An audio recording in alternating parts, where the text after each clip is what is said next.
My daughter forbade me from coming to the hospital for the birth of my first grandson. When I showed up anyway, I saw a scene that broke my heart. My pompous in laws celebrating, while I was escorted out by security. But they didn't know that just 48 hours later, they would be begging me to save their grandson's life. My name is Mark. I'm 58, and for 35 years I was a firefighter. I'm retired now. My life is simple, and I'm proud of the calluses on my hands. My greatest pride has always been my daughter, Emily. She was my whole world, especially after her mom passed. We were a team. I thought I taught her how to be strong and honest. I thought stories like this, where family drama gets complicated, happen more often than you think. If you want to make sure you catch the next part of this story and others like it, hit that subscribe button. You won't want to miss what happens next. Everything changed when Emily married James Harrison. James himself is weak, but his family, they're old money, and they've never let me forget it. His mother, Beatrice, and father, Charles, look at me like I'm something they'd wipe off their expensive shoes. To them, I'm just the blue-collar father. At rehearsal dinners, they'd make subtle jokes about my physical job as a firefighter. They made it clear I wasn't good enough for their world. Emily started to change. She visited less, and when she did, she seemed nervous, always checking her phone. She stopped being my Emmy and started becoming a Harrison. They were pulling her away, and she was letting them. Then Emily got pregnant. My first grandchild, I was so happy I was willing to forget all the insults. This was a baby, a new life. I spent the last 2 months in my workshop carving a small, perfect wooden rocking horse, just like the one my own father made for me.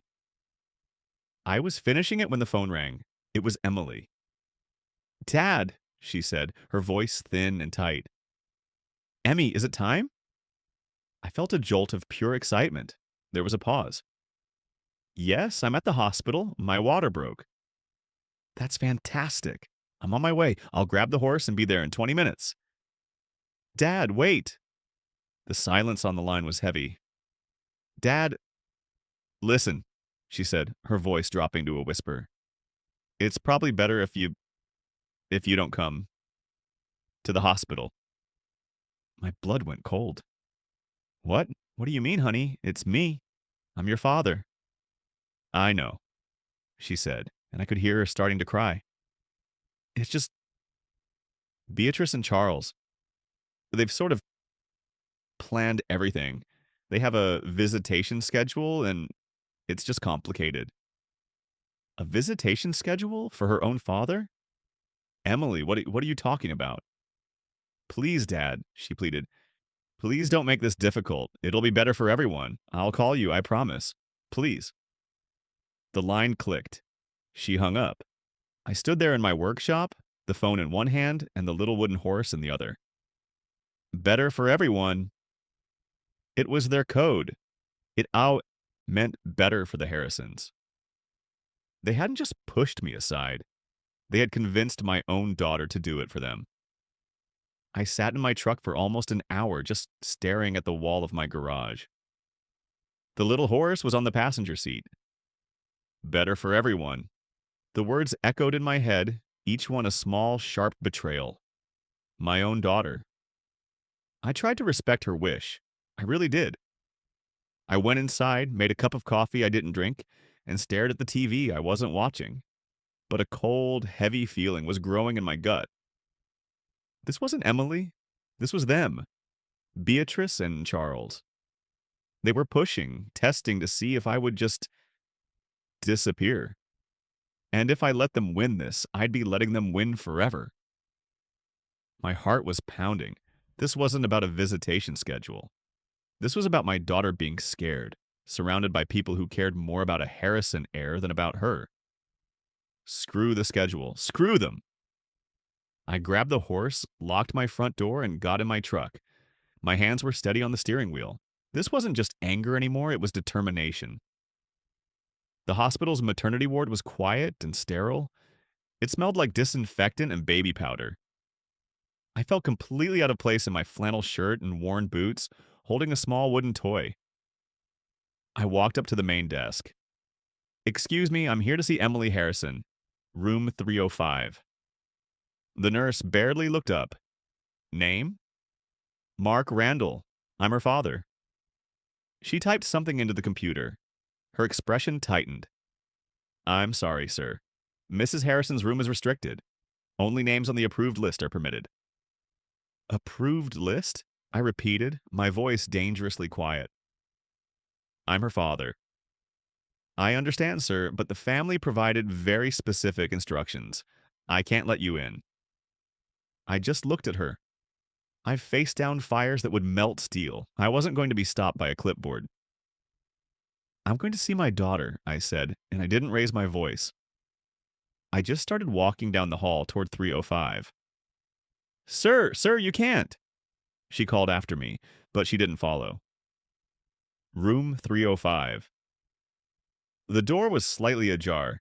Before I could even knock, I heard it. Laughter. Not the quiet, happy coos of a new family. I heard loud, booming laughter. I pushed the door open a few inches more and froze. It wasn't a hospital room. It was a cocktail party. Charles Harrison, my son-in-law's father, was standing by the window holding a glass of champagne, talking loudly on his phone about a golf game. Beatrice, his wife, was posing for a selfie with James, holding up her own glass. There was an actual silver ice bucket on the hospital tray table. They were toasting. "To the Harrison heir," Beatrice squealed, clinking her glass with her son's. And Emily, my daughter, was sitting up in the hospital bed. She looked exhausted. She was pale, her hair was matted with sweat, and she had a forced, brittle smile on her face that looked like it was carved from soap. She was holding a champagne flute, but she wasn't drinking. The bassinet where my grandson was supposed to be was pushed into the far corner of the room, like an afterthought. They hadn't even noticed me. They were so loud, so wrapped up in their own self-congratulation, that they didn't see the man standing in the doorway, the man whose daughter had just gone through hell, the man holding a simple wooden horse. They weren't celebrating a new life. They were celebrating a new asset. My heart didn't just break. It shattered into a million tiny, ice-cold pieces. I took one step into the room. My boot heel clicked on the linoleum floor. The laughter cut off like a faucet. Charles Harrison froze, his champagne glass halfway to his mouth. James, my son-in-law, looked like a deer in the headlights, pale and startled. Emily's eyes met mine. I saw a flash of pure terror in them. But Beatrice? Beatrice didn't look scared. She looked furious. She set her glass down with a sharp click. Her smile vanished, replaced by a mask of cold disgust. "What?" she said, her voice low and sharp. "Are you doing here?" She didn't ask. She accused. I kept my voice level, though my heart was hammering against my ribs. I held up the small wooden horse. "I'm here to see my daughter, and I'm here to see my grandson." I made a point to look past her toward the bassinet in the corner of the room. Beatrice actually took a step to block my view, a tiny territorial movement. "I don't think so," she hissed. "Beatrice, please," Emily whispered from the bed, her voice trembling. "He's my father." "He is not family," Beatrice snapped, not even looking at her. She turned to the wall and pressed the nurse's call button. "We had an agreement, Emily. We agreed on no stress. This is stress." A moment later, the nurse from the front desk appeared. She saw me, then saw Beatrice, and her face stiffened. She knew this was bad. "Is there a problem, Mrs. Harrison?" the nurse asked. "Yes, there is a problem," Beatrice said, her voice suddenly loud and performative, for everyone in the room to hear. "I thought we were perfectly clear with your staff. We, my husband and I, provided a personally approved list of visitors. This man," she pointed at me, refusing to use my name, "is not on it. He was already told this at the desk. He needs to be removed. Now." The humiliation was a physical thing. It was hot, and it choked my throat. The nurse looked at me, her face full of pity. Sir, I did inform you of the family's wishes. I couldn't look at the nurse. I couldn't look at Beatrice. I looked at my daughter. This was it. This was the moment. She just had to say one thing. He stays. Just 2 words, and all of this would stop. I stared at her, begging her with my eyes. Emmy? I said. My voice was rough. She held my gaze for 1 second. I saw the tears welling up in her eyes. I saw her look at her husband, James, who just stared at the floor. I saw her look at Beatrice, whose face was set like concrete. And then she did it. She broke eye contact. She looked down at her hands, which were twisting the hospital blanket. She said nothing. That silence was louder than any insult. It was the sound of my daughter choosing them over me. Sir, please, the nurse said gently, motions to the door. Let's not make a scene. I didn't make a scene. I'm not them. I just nodded. Once, I couldn't speak. I looked at the little wooden horse in my hand. Then I looked at the bassinet, still tucked away in the corner, forgotten. I turned around and walked out of the room. I heard the door click shut behind me. The hallway was quiet, but in my head, I could still hear the pop of that champagne cork. I don't remember the drive home. I remember walking into my empty house, the silence ringing in my ears. I walked into the kitchen and placed the little wooden horse on the counter. It looked small and stupid. All that work, all that love I'd poured into it, it felt like a joke. A pathetic little toy from a man who wasn't even allowed to see his own grandson. I sat in my old armchair, the one Emily used to curl up in as a kid. I felt hollowed out. It wasn't just anger, it was a deep, cold grief. The kind you feel when you lose someone, and I had. I had lost her. I picked up my phone. I had to try. I had to hear her voice without them in the room. I called her, rang twice, then click. She declined the call. I stared at the screen. Maybe it was a mistake. I called again. Straight to voicemail. Her phone was off. Or she'd blocked me. I sent a text. Emmy, please, just tell me you're okay. Tell me the baby is okay. I watched the screen for an hour. The message status stayed the same. Delivered. Not read. That's when the reality of my situation truly hit me. This wasn't a misunderstanding. This was a hostile takeover. They had her. Beatrice and Charles, with their perfect suits and their cold smiles, had severed the last line connecting me to my daughter. They had her phone. They were monitoring her. They had probably told her I'd made a horrible scene and upset everyone. They were professionals at twisting reality. I just sat there as the sun went down and the house got dark. I didn't turn on the lights. All I could think about was every little humiliation they'd ever put me through. I remembered the first time Charles saw my 15-year-old Ford pickup. He'd chuckled and asked, "Does that thing actually run? Or is it for a nostalgia?" I remembered Beatrice looking at my hands at their engagement party. Hands that had pulled people from burning buildings, hands that had built Emily's treehouse. She just stared at the calluses and the grease under my nails until I'd put them in my pockets. I was honest labor. I was the simple pensioner. To them, I wasn't a person. I was a social embarrassment, a problem to be managed. And now they had finally done it. They had managed me right out of my daughter's life. I felt utterly powerless. They had all the money, all the influence. And now they had my daughter. I had nothing. I was just an old firefighter in a dark, quiet house, and there wasn't a single fire in the world I knew how to put out. I fell asleep in that chair, feeling like the smallest, most defeated man in the world. 2 days passed, then 3. The silence from the hospital was absolute. It was a suffocating, heavy blanket. I stopped calling, I stopped texting, I just existed. I'd walk past the wooden horse on the counter, and it felt like a tiny monument to my own failure. I had accepted it. I had lost. Then, on the fourth night, my phone lit up the dark room. It was 2:17 a.m. The screen said Emily. My heart stopped. Nothing good happens at 2:17 a.m.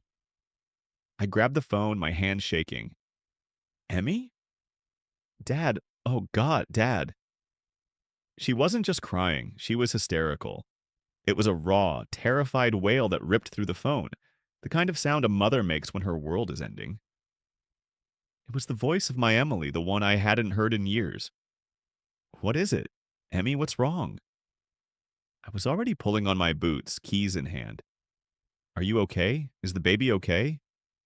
He's not breathing right, she sobbed, her words broken.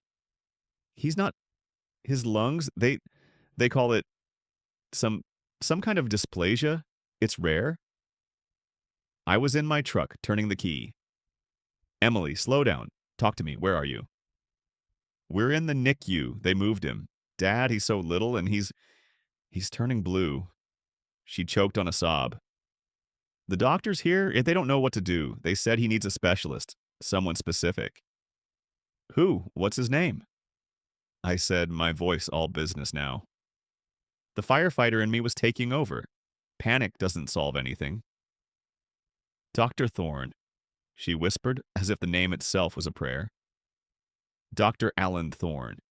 They said he's the only one in the country who specializes in this exact thing. But Dad? They said he's impossible to get. His schedule is booked for months. Months, Dad? She broke down again, a hopeless, guttural cry. Beatrice is screaming at the hospital administrator. Charles is on the phone trying to pull strings, but it's not working. They can't get him. My baby is going to die, Dad, and they can't. I pulled my truck over to the side of the road, the engine idling. I could hear Charles's muffled, angry voice in the background, yelling at someone. I heard Beatrice snap, "Give me the phone, Emily, you're being useless." The phone fumbled, and then Beatrice's icy voice came on the line. Mark, I don't know why she called you. You can't help. We're handling this. We're offering Dr. Thorne any amount of money to. I cut her off. My voice was quiet, but it was colder than hers. What was that name again? What? She said, annoyed. The doctor, the name. Dr. Alan Thorne, she said. Not that it matters to you, he's one of the top surgeons in the. I hung up. I just sat there on the side of a dark road. Dr. Alan Thorne, my blood, ran cold but for a completely different reason. I knew that name. I put the truck in gear and drove. I wasn't speeding, I wasn't panicked. For the first time in 3 days, I felt a spark. It wasn't hope, not yet. It was focus. The cold, clear focus of a 5-alarm fire. When I got to the hospital, I didn't go to the maternity ward. I followed the signs to the NECU, the neonatal intensive care unit. This place was nothing like the party room I'd been kicked out of. Up here, it was dead quiet. The lights were dimmed, and the only sound was the soft, rhythmic beeping of machinery. This was a place of serious, heavy work. I saw them through a glass partition clustered near the main desk. They weren't celebrating now. Charles Harrison was pacing, his face a blotchy, angry red. He was yelling into his phone, his voice a low growl. I don't care, I heard him hiss. I am on the board of 2 major banks. I will personally fund his entire research department. I want him on a plane. Now. Beatrice was there too. She wasn't yelling. She was worse. She was cornering a man in surgical scrubs who looked like he hadn't slept in a week. Doctor, she said, her voice dripping with venomous condescension, I think you misunderstand. We are not asking. We are informing you that you will be getting Dr. Thorne. We will charter a jet. We will pay your hospital a $1 million inconvenience fee. You just need to make the call and demand he come. The doctor looked at her, his eyes exhausted but firm. Mrs. Harrison, I have already explained. Dr. Thorne is the best. He cannot be chartered or demanded. He's not a luxury car. He's a human being, a surgeon, and he has a waiting list of critical patients.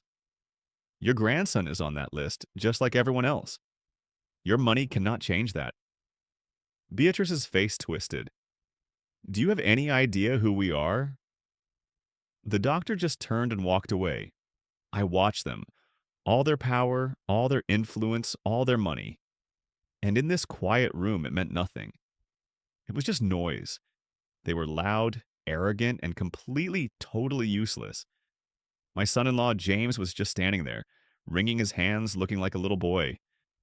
And Emily, I saw her. She was slumped in a plastic chair in the corner, alone, wrapped in a thin hospital blanket. She was just staring at the wall, tears silently streaming down her face. Her powerful new family wasn't even comforting her.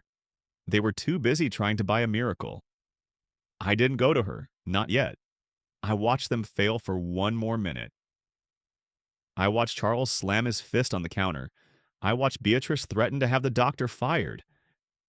Then I turned around, walked out of the NICU, and found an empty, quiet stairwell. I needed to make a call. I stood in that cold, concrete stairwell, and the world just stopped.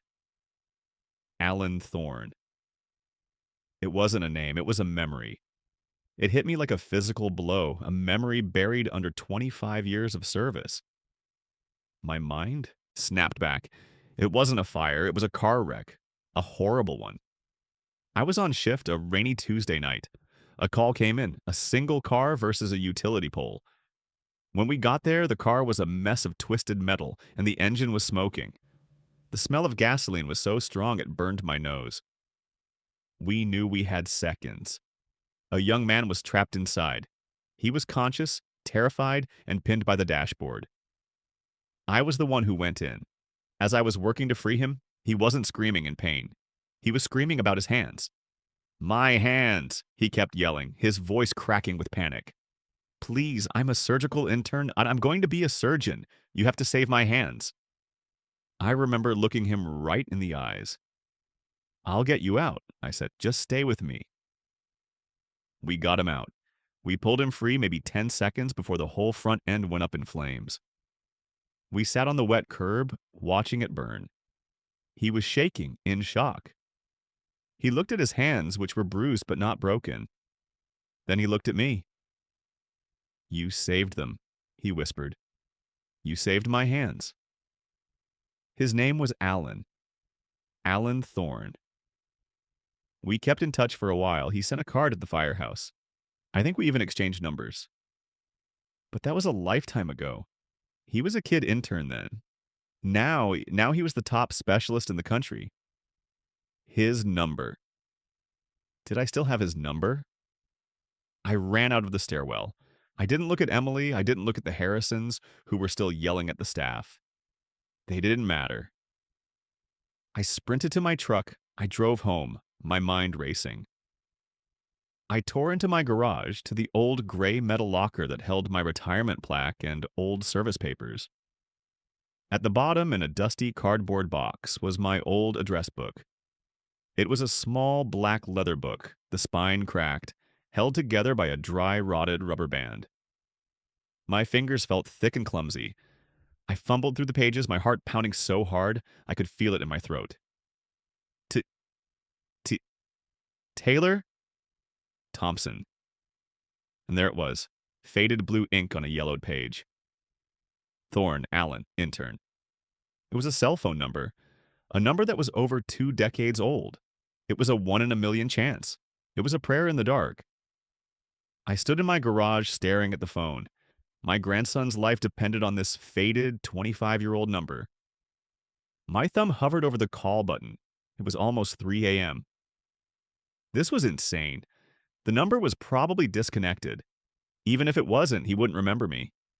I was just some random firefighter from a lifetime ago. I'd be waking up a world-famous surgeon for nothing. I looked at the phone. Then I thought about Emily crying in that plastic chair. I thought about that little baby fighting for breath. I pressed the button. It rang. Once. Twice. I held my breath 3 times. I was about to hang up, my heart sinking. "Hello?" A man's voice, sleepy, thick, and annoyed. "Who is this?" My throat was bone dry. I'm looking for Dr. Alan Thorne. There was a long, heavy sigh. This is Dr. Thorne. Do you have any idea what time it is? Sir, my name is Mark Randall. I don't know if you remember me. I was a firefighter. Back in, I think it was 98. There was a car wreck on the interstate by the overpass. The silence on the other end was sudden and absolute. The annoyed, sleepy tone was gone. The voice that came back was sharp, awake, and alert. Mark Randall from Station 9? Tears instantly welled in my eyes. I couldn't speak. I just made a small yes sound. My God, the voice said, full of disbelief. Mark, I've tried to find you. I've called that old firehouse. They said you'd retired. Are you okay? Is your house on fire? I let out a shaky laugh. No, I'm okay, but I need help, Alan. I'm calling in a favor. A big one. Mark, he said, and his voice was dead serious. You don't call in a favor, you call in a debt. I owe you my hands. I owe you my career. I owe you everything. What do you need? Name it. I swiped the tears from my face. My grandson, he was born 3 days ago. He's at County General. He has a rare lung condition. The doctors, they said you were the only one who could help, but they said you were booked, that there was no way. My grandson, he repeated, processing it. Okay, County General. What's the mother's name? Emily Harrison. I'm on a plane at 6 a.m., he said. There was no hesitation. No, let me check. No, it's difficult. Just a fact. I'll be there by 9 a.m. Don't let them do anything until I get there. Don't worry about my schedule. Don't worry about a thing. You saved my life, Mark. Now I get to save your grandson's. It's the least I can do. The line clicked. He was gone. I stood there in the garage, the phone still pressed to my ear. The Harrisons had their money. They had their influence. They had their threats. I had a 25-year-old favor. I got in my truck. It was time to go back to the hospital. I didn't drive back. I walked. It was 4 a.m. The sky was just starting to turn a bruised, dark blue. I walked the 2 miles back to the hospital, feeling the cold air in my lungs. I felt calm. I felt like a firefighter again, walking toward the fire, not away from it. I walked back into the NICU. The scene was almost the same. The Harrisons looked terrible. Charles was slumped in a chair, his expensive suit rumpled, his tie undone. He looked defeated. Beatrice was standing by the desk, not yelling, but negotiating in a low, desperate voice. Just move him up the list. What will it take? The nurse just shook her head, looking exhausted. Emily was still in her corner, asleep, her face stained with tears. I didn't say anything. I just walked over to the chair closest to Emily and sat down. I was going to be there when Alan arrived. Beatrice saw me. Her eyes narrowed. I will not have this, she seethed, her voice a low whisper. She started to walk toward me, her finger raised. I am going to have you forcibly. Sit down, Beatrice, I said. My voice wasn't loud. It was just flat, final. She stopped. She was so surprised by the tone, she just stood there, speechless. I looked at the clock on the wall. 8:58 a.m. 8:59 a.m. The main doors to the NICU hissed open. A man walked in. He wasn't in a suit. He was in blue surgical scrubs, carrying a small black duffel bag, and he looked like he hadn't slept, but his eyes were electric. He was all business. This was Alan Thorne. Beatrice and Charles snapped to attention. They didn't see a doctor, they saw their purchase. They rushed him. Dr. Thorne, thank God, Charles said, trying to grab his hand. We are the Harrisons. We're the ones who... We have a car for you, a hotel suite, whatever you need. Beatrice cut in, pulling her checkbook from her purse. We are prepared to pay any... Fee for your services. Dr. Thorne didn't even look at them. He put up one hand, the hand I saved, to silence them. Excuse me, he said, his voice sharp. He scanned the room over their shoulders. His eyes swept past the nurses, past James, past Emily. Then his eyes found me. A small, tired, genuine smile broke out on his face.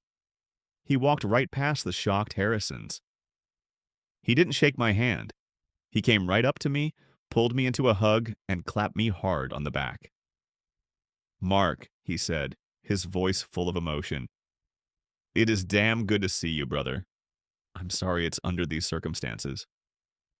I hugged him back. Alan, thank you. He pulled back, all business again, and looked at the Harrisons who were frozen, their faces a perfect picture of confusion and disbelief. He pointed at me. I'm not here for you, he said to them. I'm here for him. He turned back to me. Now, Mark, show me my patient. Let's get to work. Beatrice's jaw was on the floor. Her checkbook was still open in her hand. She looked from me to Dr. Thorne and back to me. All the color drained from her face. She finally understood. She wasn't in charge here. I was. Dr. Thorne was a miracle worker. He was a force of nature. He took over the case, and within hours my grandson was stabilized. He performed a delicate, specialized procedure the next morning. I sat in the waiting room the whole time. The Harrisons didn't even come near me. They just watched from a distance. After 6 long hours, Dr. Thorne came out, pulling off his surgical cap. He looked exhausted, but he was smiling. He's perfect, Mark. He's a fighter. He's going to be just fine. I broke down. I couldn't hold it in. I cried for the first time in I don't know how long. Dr. Thorne left that afternoon. He refused any payment from the Harrisons, just shook my hand, gave me another hug, and said, We're even, Mark, but let's not wait another 25 years, okay? A week later, I was at the hospital again. This time, I wasn't in the hallway. I was sitting in the room holding my healthy grandson. The door opened, and Emily walked in. Alone. She just stood there watching me rock the baby. Dad, she whispered. Her voice was small. Hey, Emmy. She started to cry, silent tears this time. Dad, I am so sorry. I was so stupid.